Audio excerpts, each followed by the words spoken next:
Anne Dalvraz, la cantine numérique de Brest, a le plaisir de vous présenter son podcast.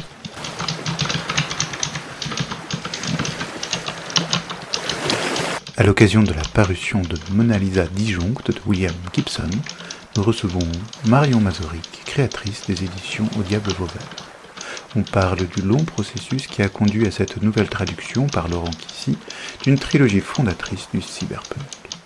L'éditrice évoque aussi comment ces romans sont à penser non seulement en tant qu'icône d'un genre encore sous-coté de la littérature, mais encore, et même davantage, comme une métaphore d'un chemin que prenait le monde au moment de leur écriture. Si juste à l'époque que beaucoup le lisent aujourd'hui comme une prophétie.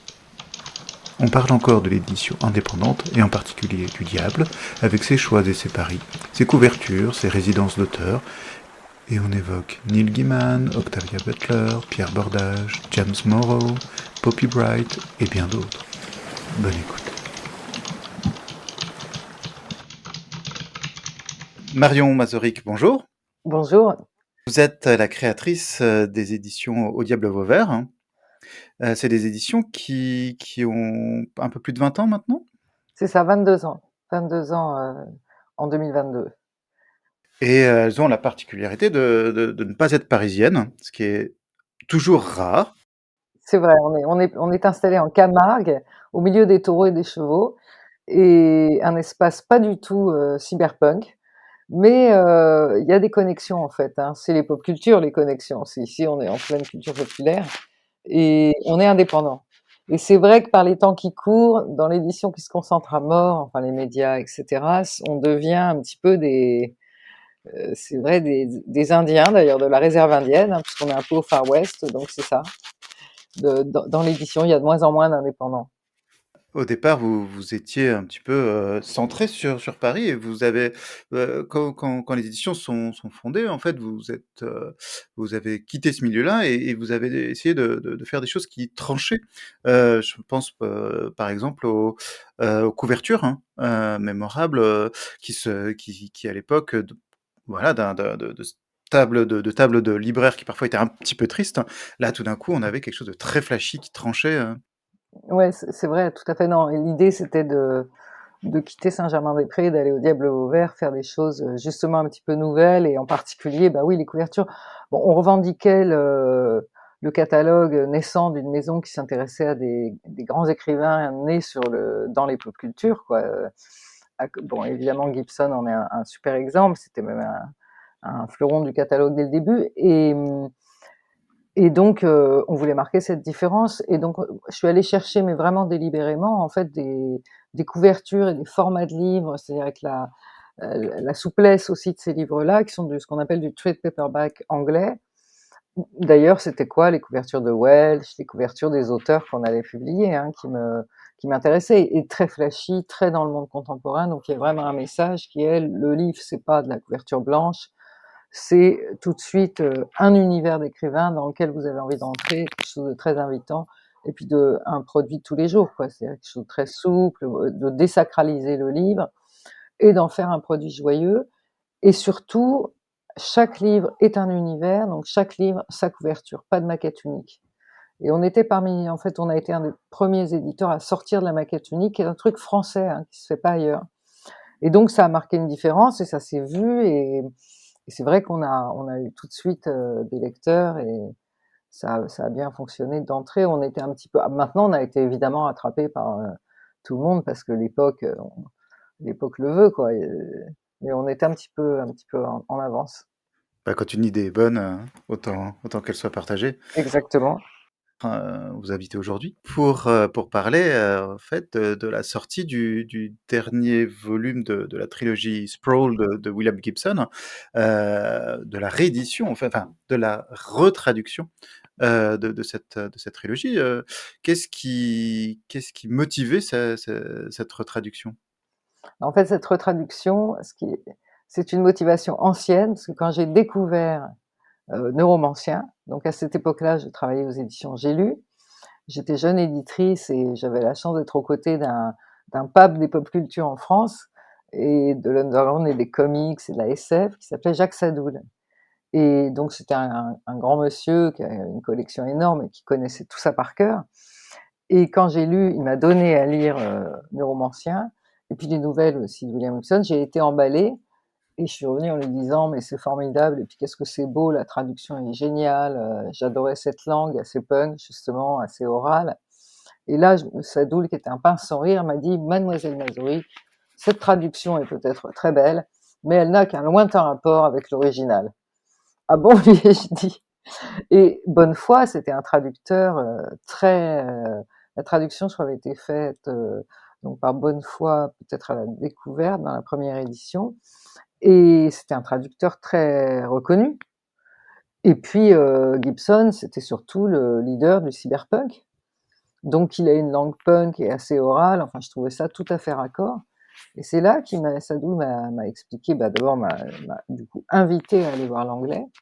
Et ensuite, j'ai suivi les textes de Gibson en anglais. Là, mon anglais s'étant amélioré. Et effectivement, on était assez loin du texte. Alors, c'était une très bonne traduction, mais qui correspondait davantage à une époque et à ce qu'on attendait du cyberpunk qu'au style réel de l'auteur.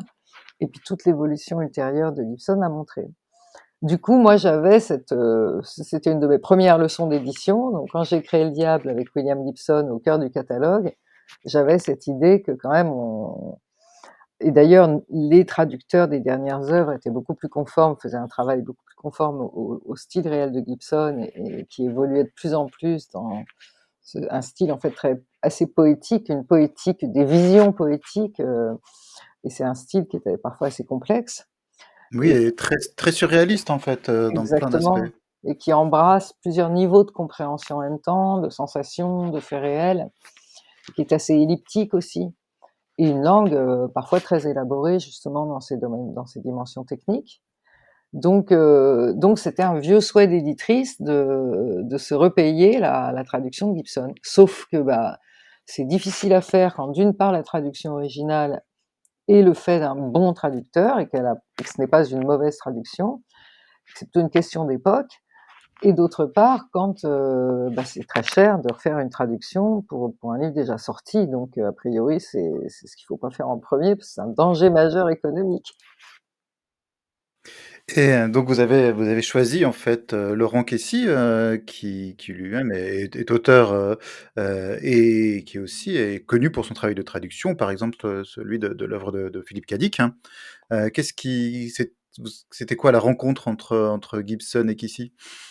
Alors la rencontre entre Gibson et Casey, pour ce que j'en sais, je pense que Gibson, c'est un des auteurs qui a formé, le traducteur, auteur, lecteur, Casey. Donc pour lui, c'est une rencontre fondamentale. Et d'ailleurs, c'est comme ça notre rencontre s'est faite, parce qu'il nous a tout simplement écrit au diable. Je crois qu'il a fait 2 messages, hein, il a insisté, en nous disant, «Je suis totalement fan de Gibson, il a changé ma vie», quoi, en gros. «Je rêve de le traduire et donc je voudrais traduire Gibson». Alors nous, à cette époque-là, donc je vous ai expliqué le rapport à la traduction de Gibson, il y a eu plusieurs traducteurs sur Gibson. À l'époque de J'ai lu, c'était Philippe Roire, qui était un traducteur, qui était à la fois compétent, mais qui avait une langue assez, classique. Et puis, à cette époque-là, je pense qu'on payait pas assez les traductions, même si c'était une bonne traduction aussi, mais on les paye plus cher aujourd'hui aussi pour donner le temps aux traducteurs de faire des super bonnes traductions, quoi. Et à cette époque-là, en poche, bah, les budgets étaient moins grands parce que ces auteurs étaient cantonnés aux poches. Donc si vous voulez, les budgets de traduction étaient serrés, les traducteurs, ils devaient aller vite aussi et alors vite, ça veut pas dire qu'ils traduisaient pas bien, mais ça veut dire on n'avait pas le temps de se poser des questions. Et ça, de toute façon, moi, comme éditrice chez J'ai lu, on faisait de la production quand même de masse, hein, avec plusieurs livres par mois. On n'avait pas le temps, au format du poche, au tarif du poche, au rythme des collections de poche, de se poser des questions littéraires sur un texte. Et donc on prenait des traducteurs bons, mais qui étaient un petit peu tout terrain. Au Diable Vauvert, moi, alors pour le coup, c'est une maison où justement on donne le temps de faire autrement, quoi. On fait du sur-mesure pour chaque bouquin. Donc l'idée, ça a toujours été de trouver plutôt d'ailleurs des écrivains que des traducteurs, c'est-à-dire non pas pas avoir une approche technique de la traduction, mais aussi une approche pleine d'âme, en fait, hein, tout simplement, une approche artistique. Donc en essayant de trouver des écrivains, traducteurs, et de trouver des connexions culturelles et des connexions, stylistiques, des connexions de patrimoine, en fait, entre ces auteurs et traducteurs. C'est pour ça qu'on a utilisé beaucoup de jeunes traducteurs au Diable, parce qu'effectivement, les traducteurs de la génération de Gibson ou de la mienne ont trop été formés dans une langue, relativement académique.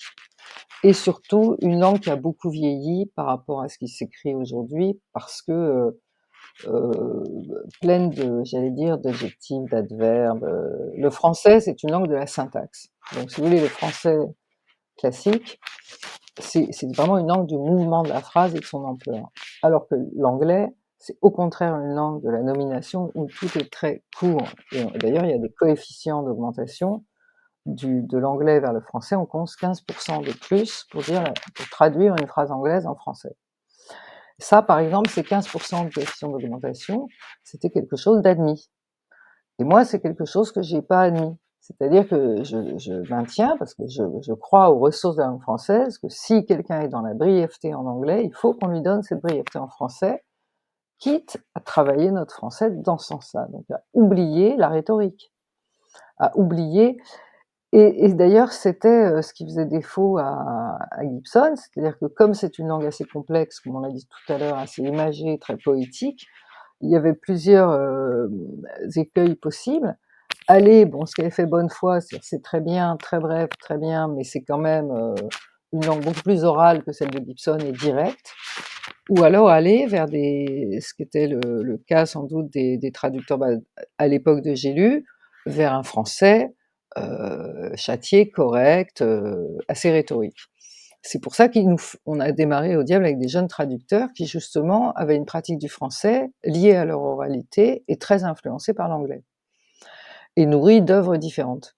Et donc la rencontre avec Laurent Caissier, elle est vachement bien tombée parce que moi je cherchais un traducteur pour Gibson et j'avais finalement toujours pas trouvé. J'avais trouvé un très bon traducteur, en l'occurrence, qui était Doug Edline, très bon traducteur, éditeur lui-même, c'est le fils de Manchette quand même, donc il a tout ce qu'il faut dans les gènes littéraires. Mais lui, il était très occupé et je voulais petit à petit, bon, d'une part, traduire les nouveautés de Gibson, mais je voulais aussi, j'avais toujours ce fantasme de refaire la trilogie neuromantique, comme on l'a appelée, qui est en fait, dans sa première appellation, c'était la trilogie de la conurbe, mais on a changé ce mot de conurbe dans la traduction. Et donc de voir ce jeune traducteur, à l'époque il n'avait pas fait DIC encore, où il commençait juste, où il travaillait dessus, je ne sais pas si c'était sorti, nous proposer de traduire Gibson avec une déclaration d'amour ensuite et une langue, enfin c'était juste celui qu'on attendait. Et ensuite, bah, il a été bien sur les traductions qu'il a faites et tout de suite je lui ai proposé cette folie non seulement de retraduire la trilogie, mais on va rééditer toutes les trilogies et les unes après les autres. Alors il y a celles qu'on a déjà traduites chez nous au Diable, hein, il y a donc déjà 4 ou 5 livres, mais évidemment on va refaire la trilogie du Pont et vous savez avec Aïdourou, celle dont on a fini le dernier volume en commençant, ça a été le premier Gibson publié au Diable, c'était Tomorrow's Parties, et c'était la fin en fait de cette trilogie qui est entamée avec Aïdourou, puis Lumière virtuelle, qui est donc la trilogie du Pont. Ce que je trouve particulièrement adéquat, c'est la relation entre la manière de faire de l'édition Au Diable au Vauvert qui est d'essayer de pas faire des ouvrages trop les caser dans un genre, et William Gibson qui lui-même sort de son propre genre, puisque au départ on le catégorise comme de la science-fiction, de l'anticipation, et puis rapidement en fait on ne sait pas trop si c'est le monde qui rattrape Gibson ou Gibson qui s'aligne en fait sur le monde qui évolue. Donc beaucoup de choses qu'il a entre guillemets prophétisées dans les années 80, ou du moins anticipées dans les années 80, deviennent finalement presque banal, presque normal, 40 ans après. Et donc le contenu de ces livres, ces histoires, finalement, bah, deviennent de moins en moins anticipatrices, en tout cas jusqu'aux deux dernières, hein. Et donc je trouve qu'il y a une vraie convergence entre l'idée que voilà, c'est de la pop culture, c'est pas de la science-fiction, de la hard fiction telle qu'on l'a pratiquée dans les années 60. Bah, complètement, mais bon, ça, si vous voulez, vous mettez le doigt sur ce qui est vraiment le centre du travail éditorial du Diable, donc ça me fait très plaisir et merci pour cette question qui le souligne bien. Au Diable Vauvert, c'est pas une maison de science-fiction ou de collection, en fait, c'est vraiment une maison d'écrivains. Moi, ce qui m'intéresse, c'est ces écrivains qui sont, et d'ailleurs, c'est pour ça que Gibson, on est à peu près de la même génération, il est un petit peu plus âgé, mais on a ce même bagage commun, en fait, d'être cette génération qui a été finalement élevée dans une culture classique, euh, qui peut être vaste, etc., et qui a été transformée par l'arrivée des pop cultures. Lui, c'est la SF, bon, moi aussi d'ailleurs, mais enfin, voilà. Et donc, au carrefour de ces influences-là. C'est le cas de Neil Gaiman, c'est le cas d'Octavia Butler. Et en fait, Gibson, lui, il s'est pas posé la question de savoir s'il faisait de la science-fiction, et je vais vous dire encore moins du cyberpunk, parce que Gibson ne sait pas se servir d'un ordinateur, hein, quand même. Donc, au début, d'ailleurs, ce terme cyberpunk le gênait, et même il le refusait un peu, puis avec les années, il a compris et il le refuse plus. Mais, euh, mais ça le gênait, il n'était pas du tout techno, il n'était pas très punk, il est plutôt super gentil. Par contre, il est punk sur le plan politique, ça c'est clair. Donc en fait, pour moi, Gibson, c'est pas un auteur de SF, et d'ailleurs, au Diable, on publie pas des auteurs de SF. Moi, j'ai essayé de rassembler des gens que je considérais comme des écrivains indispensables. Enfin, pour moi, ils ont été indispensables, et il me semble des grands écrivains du temps d'aujourd'hui. Et le temps d'aujourd'hui, bah, évidemment que enfin, la révolution dans la culture, c'est les pop cultures, c'est pas le patrimoine académique. Par contre, comment il résonne avec ce patrimoine académique, ça c'est intéressant. Donc Gibson, je le vois pas d'abord comme un écrivain de SF, mais d'abord comme un écrivain euh, qui parle de l'existence, quoi, vraiment assez philosophique en fait. D'ailleurs, à chaque fois qu'on le lit, quoi, toutes les 3 pages, il y a une parole, où il y a une scène tout simplement très banale qui vous replace devant des questions existentielles, celles de l'humain. Et lui, il a jamais prétendu. Il a dit cette phrase qui est quand même célèbre. Hein, il a dit: j'ai senti que j'essayais de décrire un présent impensable, mais en réalité, je sens que le meilleur usage que l'on puisse faire de la science-fiction aujourd'hui est d'explorer la réalité contemporaine au lieu d'essayer de prédire l'avenir. La meilleure chose à faire avec la science, c'est de l'utiliser pour explorer le présent, la Terre et la planète alien d'aujourd'hui. Et donc, Gibson est pas ce qu'on pense quelquefois que les écrivains de science-fiction, parce qu'ils sont visionnaires, alors du coup, ils feraient des prédictions qui se réaliseraient. C'est pas du tout ça, un écrivain de science-fiction. Un écrivain de science-fiction qui nous donne des visions et qui ensuite nous permettent de dire le réel, c'est seulement des écrivains qui travaillent sur le présent, les tensions en œuvre, et qui racontent, qui les poussent comme ça jusqu'à leur achèvement, et qui racontent l'homme à l'intérieur de ça. Et Gibson, ce qu'il a montré avant tout le monde, et là, de ce point de vue-là, il a changé, il nous a donné des mots dans le monde entier, hein, il a donné ces mots, il a visualisé, nous a fait visualiser le cyberespace, et nous a fait visualiser le monde de l'Internet, qui est aujourd'hui une banalité. Mais pas que. Je pense que c'est surtout en fait la décomposition de la société sous le capitalisme mondialisé, libéral, sauvage, qu'il a le mieux, non pas anticipé, à peine anticipé, mais il l'a décrit à partir des données qu'on avait déjà dans les années 70. J'écoutais tout à l'heure une vidéo de Bouillon, qui a 70 ans pas loin, et qui faisait une conférence sur la planète où il expliquait les choses, et il montrait les diaporamas qu'il faisait il y a 30 ou 40 ans. Butler, il y a 30 ou 40 ans, elle a écrit la parabole du semeur. Tous les grands de la SF avaient les cartes en main, on avait les cartes en main pour savoir à quoi le monde allait ressembler si on le laissait sous contrôle des entreprises, etc.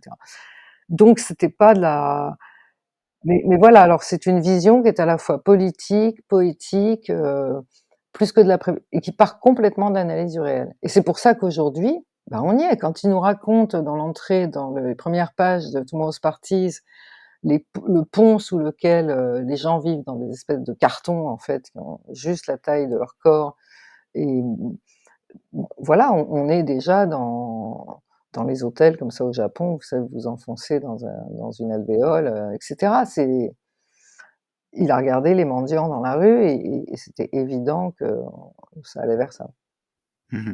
Oui et puis, ce fameux pont qui est une ville, recomposée, de briques et de brocs, qui s'installe en fait dans les interstices de ce rouleau compresseur, politico-économique décrit, voilà, il dit, «De toute façon, il y a toujours des endroits où, les inadaptés vont reconstruire un monde».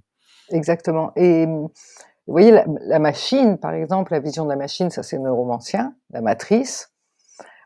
Ensuite, on se dit qu'elle, effectivement, il a toutes les quand il l'invente, c'est combien? 30 ans avant Matrix, 20 ans avant Matrix, je me souviens plus.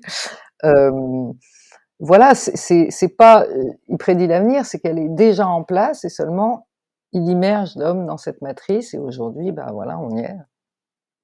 Y compris sur le plan esthétique puisque Matrix est né. Mmh mh. Oui, qui s'est largement inspiré, enfin, qui a beaucoup dédié Mmh, de reconnaissance à l'œuvre de Gibson et Gibson, il y met aussi, toute une mystique, il y a tout un monde, une créolisation, en fait, de la technique, hein, dans laquelle, finalement, ça la tran il décrit une transcendance à l'intérieur des machines ou qui mêle monde et machine et qui dépasse, finalement, juste, ben, ouais, il y a un phénomène d'émergence entre, un monde, matériel, l'émanation, l'hallucination collective comme il l'appelle ce que maintenant on appelle numérique, de ce que lui a appelé le cyberspace et de cette, de ça naît en fait émerge quelque chose qui dépasse, donc qui dépasse vraiment de très loin les parties qui l'ont créé. absolument. C'est pour ça que je pense que c'est vraiment un écrivain qui va assez philosophique, je disais, qui en fait pose la question de l'existence et de façon existentielle et c'est pour ça que je crois, après cette trilogie, heu, qui donnait, toutes les directions que vous venez d'expliquer, Gibson a poursuivi son œuvre, qui est parfois assez elliptique, assez métaphorique effectivement et avec cet aspect complètement, il y a une espèce de transcendance. Il y a aussi quelque chose de l'ordre des destins, hein, qui est dans les personnages, la façon dont ils se croisent, enfin il y a des mises en scène, qui sont à la fois très, très concrètes, parce qu'on est toujours dans le concret et dans le réel absolument et c'est d'ailleurs très beau et en même temps, les liens entre les personnages, les façons dont ils se croisent d'une ville à l'autre, les complots qui peuvent alors là, je pense plutôt à Code Source et à Histoire Zéro. Le Ça fait des livres qui sont effectivement parfois assez mystiques et dont il faut accepter des fois le caractère un peu elliptique. D'où cette vision poétique qui s'en dégage. Alors c'est pendant, 10 ans à peu près, Gibson était moins lu. Alors il était lu pourquoi il était moins lu? Bah, parce qu'effectivement dans la production de science-fiction, c'était quand même assez, intello, un peu littéraire, et donc, bah, c'était pas un grand lectorat qui le suivait en SF et puis il était suivi aussi par des grands fans de littérature étrangère, voire des lecteurs de David Foster Wallace. Il a un petit peu disparu non pas disparu, mais enfin son lectorat s'est un peu réduit et il est devenu un écrivain qu'on lisait entre initiés, assez spécialisé et dont on suivait plus trop l'œuvre. Le Diable Vauvert a dès le départ, trouvé des pépites, hein, qui se sont révélées par la suite, hein, ou qui étaient déjà, assez en vue, mais qui ont vraiment explosé et on a évoqué, enfin vous avez évoqué, un peu plus tôt, Neil Gaiman, hein, et c'est vrai qu'au début des années 2000, il n'était pas inconnu, mais il n'avait pas du tout cette surface qu'il a actuellement. Il est partout. Ouais, enfin vous savez que c'est aussi bien pour Gibson, que pour Neil Gaiman, il est partout, il faut prendre son petit Bourdieu de poche, dans certains milieux, qui sont quand même des milieux, lecteurs déjà, aux consommateurs, culturels assez geeks et éventuellement plutôt des esprits critiques sur le monde, qui est le nôtre, quoi. Donc ça définit quand même des espaces sociologiques qui grandissent. La meilleure nouvelle en ce moment, c'est qu'il y a vraiment une génération de jeunes qui sont en train de les découvrir, de très jeunes, hein, de 20 ans, 25 ans, donc ça fait vraiment plaisir et c'est je pense qu'il est en train de je pense qu'il y a aussi des gens de l'institution qui sont en train de les découvrir, des amateurs de littérature étrangère. Enfin, Gaiman et Gibson, ça reste encore des ventes qui sont, enfin voilà, c'est inférieur à 10 000 exemplaires en grand format, puis ensuite ça se vend mieux en poche, mais Gaiman et Gibson n'ont jamais été nommés dans le moindre prix littéraire d'automne en 22 ans d'existence du Diable Vauvert, et je vous promets qu'à chaque fois on les envoie au jury, hein. Mais d'ailleurs Irving Welsh aussi, hein, et Douglas Coupland et heu et David Foster Wallace, il a fallu que ce soit chez l'Olivier après sa mort pour que les gens le mais c'est-à-dire qu'il y a une il y a une op il y a quand même un angle mort, très fort en France sur les écrivains des pop culture et donc pour nous, ils sont cultissimes et tout le monde les connaît, mais c'est quand même dans justement alors c'est très fort, mais enfin c'est une culture populaire assez geek, assez jeune, assez rock encore en France qui les reconnaît beaucoup. C'est pas encore le très grand public, ni l'un ni l'autre, hein. Alors, Mmh. c'est vrai qu'il est en train de se passer quelque chose avec la trilogie, grâce, je pense, beaucoup à cet illustrateur génial, brésilien, avec lequel on a fait les couvertures et qui, j'espère, va finir d'illustrer Gibson parce que ça fait beaucoup. Mais alors, en fait, moi, j'ai créé la maison pour Gaiman, Gibson, Butler et Poppy Bright. C'était les Mmh. 4 aut et James Moore et James Moore. Il y avait 5 auteurs au départ de la maison et parmi les auteurs français, il y avait Heyerdahl, qui n'avait jamais été publié en grand format, Bordage, qui commençait, avec un space opéra l'Atalante, mais qui était, tout à fait important, mais qui était encore, personne à l'époque quand même, il faut le dire. C'était des auteurs de SF, ils avaient pas de nom quoi, si vous voulez. La SF était très méprisée. Mais le projet du diable était pas encore une fois de faire de la science-fiction, il y avait aussi, des auteurs satiriques, bah, j'ai parlé de Coupland, très vite il y a eu Welsh, David Foster Wallace. Donc l'idée c'était les auteurs émergents des pop culture, mais pour moi, j'ai créé la maison avec des gens qui me semblaient les grands artistes totalement méconnus de l'époque. Donc effectivement Gaiman et le dernier auteur, qui est en pleine redécouverte aujourd'hui, c'est Octavia Butler. Mmh. Malheureusement est morte en 2007, brutalement à moins de 60 ans mais qui était un et dont on est pareil, en train de redécouvrir l'œuvre en ce moment 20 ans après quoi. C'est ce qui est ça c'est à la fois fou et formidable, c'est que les grands écrivains sont immortels et surtout là, en plus tout est adapté en série, donc tout a été signé et tout va sortir, et tout est en train de sortir, en tout cas pour Gibson, avec la sortie de Périphéral là, le 20 octobre, hein, c'est-à-dire demain et donc c'est sûr que c'est que le début, mais c'est des auteurs aussi importants que Ursula Le Guin ou Orwell donc ou Tolkien, enfin bon. Donc c'est le début de la reconnaissance et voilà, c'est des auteurs fondamentaux. Donc c'est vrai que c'est eux qui ont constitué le cœur du diable, en fait et Ouais. c'est vrai, c'était des auteurs étrangers parce que pourquoi des auteurs étrangers aussi importants étaient encore inconnus? Bah, ils étaient publiés qu'en poche, justement dans une maison qui était J'ai lu et donc ils étaient pas considérés du tout. Vous voulez parler des séries, en fait, le c'est aussi par le biais, bah, du cinéma hollywoodien ou des séries et on va dire le Netflix fait redécouvrir ou enfin, fait découvrir par un autre biais ces auteurs. Est-ce que vous avez constaté, en fait, que ça amène des lecteurs?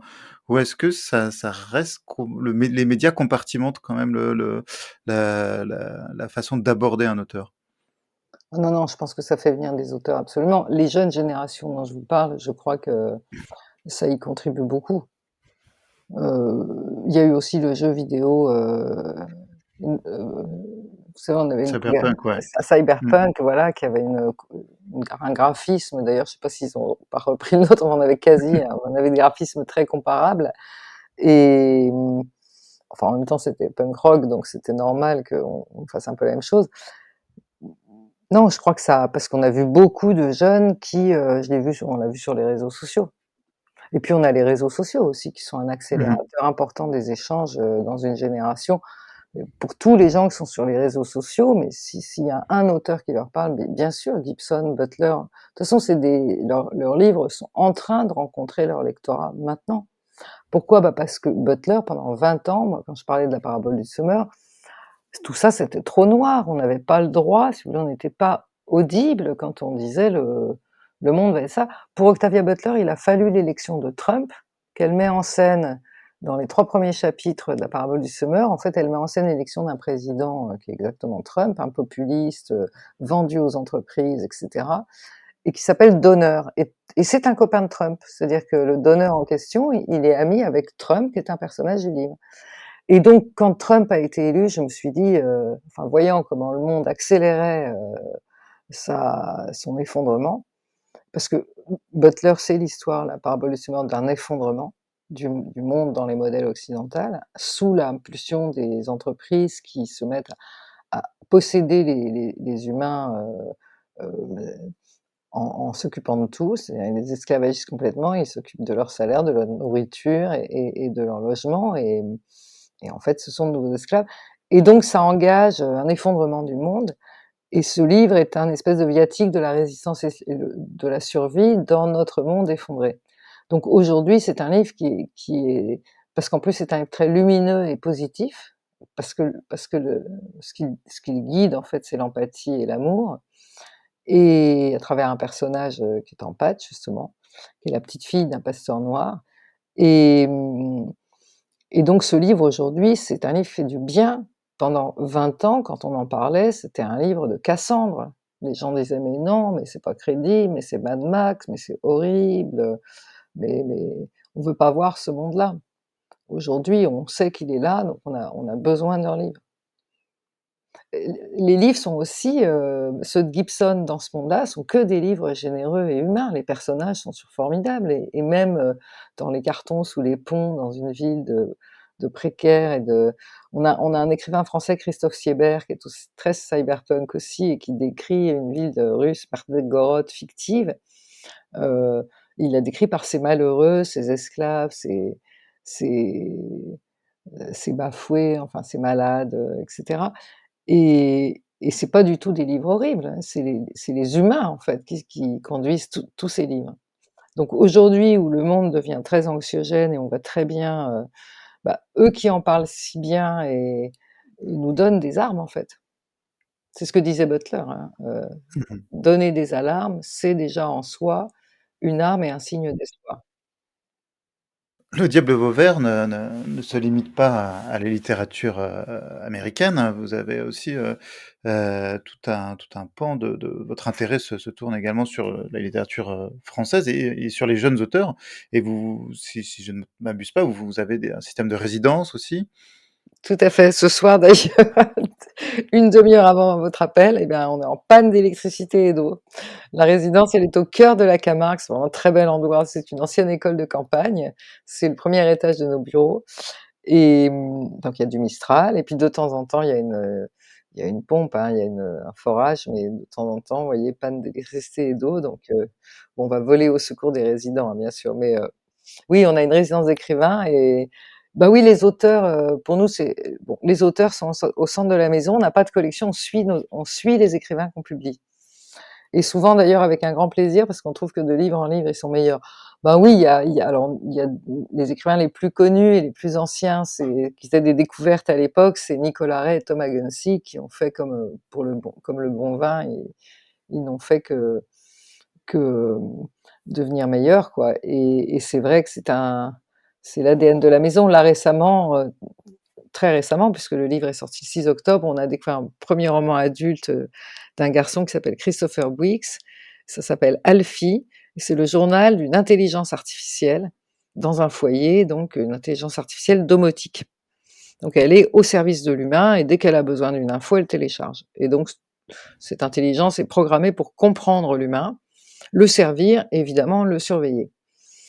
Et donc le livre commence comme une sitcom entre ses 2 parents et leurs 2 enfants, et puis dès que, l'intelligence artificielle commence à comprendre ce que c'est qu'une sieste à 2 pendant la journée, et à découvrir le mot adultère, mais aussi à découvrir Agatha Christie à travers, les devoirs à la maison de l'adolescente.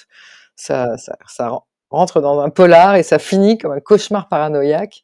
C'est super intelligent, on est enthousiaste, mais on a aussi découvert, je vous parlais de Christophe Siebert, alors lui c'est un travail, c'est un poète que moi je suivais depuis 20 ans, vraiment un artiste de l'underground qui était un performeur, poète, très belle langue, et là il s'est engagé dans un cycle, autour d'une ville fictive qui incarne la décadence de l'Occident, qui est russe en fait, qui s'appelle Merdvekgorod, et c'est juste extraordinaire. Il y a du Dantec en lui, du Volodine. C'est vraiment très très beau. Ça, c'est du cyberpunk, et en même temps, c'est du roman, aussi curieux que ça puisse paraître, social, voire historique. Et puis alors, il mélange. En fait, il nous raconte ce cycle. Ça commence en 2000, par exemple, celui qui va sortir se passe en 2000, mais certains livres vont de 2000 à 2040. Enfin, il y a aussi un vrai travail d'anticipation. Il brouille les frontières du réel et de ce qui est fictif, et c'est juste assez vertigineux. C'est vraiment bien. Et on a un troisième auteur, toujours un peu dans le champ de l'imaginaire, qui s'appelle Christophe Carpentier, qui avait publié chez POL. Et lui, là, il a sorti une espèce de... C'est vrai que moi, j'aime que les livres qui déplacent en fait mon paysage littéraire, quoi. C'est-à-dire que j'avais jamais lu. Et de ce point de vue-là, Christophe Carpentier, il a écrit L'Homme Canon et Carnum, où il met en scène, dans une forme qui est presque théâtrale, une société de demain. Mais c'est incroyable, là, le Carnum, c'est l'histoire de 2 personnes qui montent une boîte de cannibalisme consenti. C'est que si vous voulez, on peut acheter un bout de fesse, un steak de fesse d'un humain tout ça se passe de la meilleure façon, avec consentement. Ça rapporte beaucoup d'argent aux donneurs, et en fait, c'est un nouveau caviar, la viande humaine. Donc ça affole, justement les marchés. Et donc il écrit des contes, et c'est formidable. Donc c'est vrai que la découverte d'auteurs, mais c'est pas, un auteur tous les X temps, c'est un par an, 2 par an, mais par contre derrière on fait ça pour faire un vrai bout de chemin avec eux, quoi, et si possible à vie, comme avec Nico ou Thomas ou Fabrice Capizzano récemment, dans un genre, très différent, avec, on vient de sortir son 2e roman après La fille du chasse-neige, et il s'appelle Le ventre de la péniche, et c'est un roman, qui fait un truc anarchiste à la littérature, mais alors qui est drôle et formidable, qui marche bien d'ailleurs. Super. Pour revenir à Gibson, quand est-ce que lui va revenir en France, hein? Est-ce que vous avez l'intention de le faire voyager un petit peu?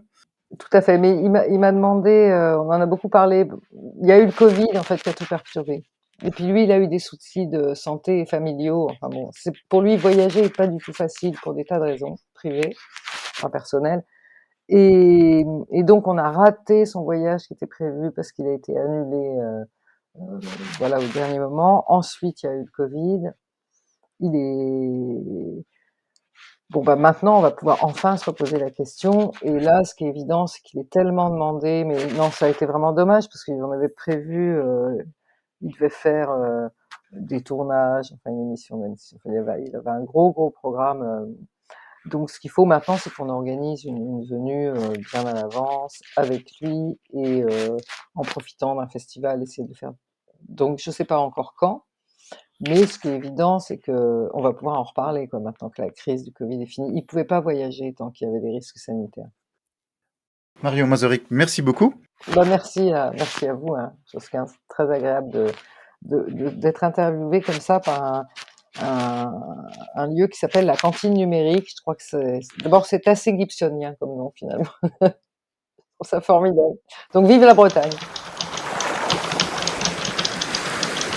Cet épisode touche à sa fin.